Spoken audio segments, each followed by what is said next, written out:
Hey y'all, it's Hunter. In this video, I'm excited to show you Workspace Plugins for Enterprise. How they utilize the full power of plugins from within the privacy and the security of your own Framer workspace. And they're already powering some of the biggest sites that run on Framer.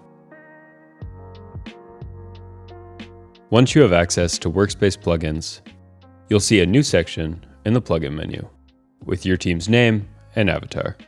And it's a list of plugins that is private to our workspace and has access to the full plugin API. So you can build plugins that range from useful utilities like brand assets or site icons, all the way to fully custom integrations that can fetch your content like articles or job listings from wherever it may live and bring it into Framer. Let's say we have a new plugin that we're developing that we want to add to our workspace. For example, here we have the start of a design system plugin that has a selection of components, layouts, and color styles, which can be super helpful when your team starts working across multiple sites in Framer. To add this plugin to our workspace, we'll head over to the dashboard. If your team has access to Workspace Plugins, you will see a new button in the sidebar. We can see a list of our existing Workspace plugins, and we can add a URL.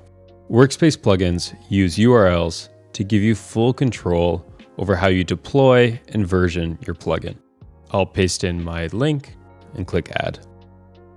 You can also edit the URL if needed, and we'll do some checks to make sure the ID of your plugin is the same, to ensure things like CMS collections stay connected. We'll head back to the project to try out our plugin.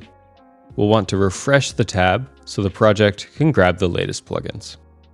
Then we can open our plugins menu, go back to our workplace section, and there we have our new design system plugin. And everyone else with a project in this workspace will now have access.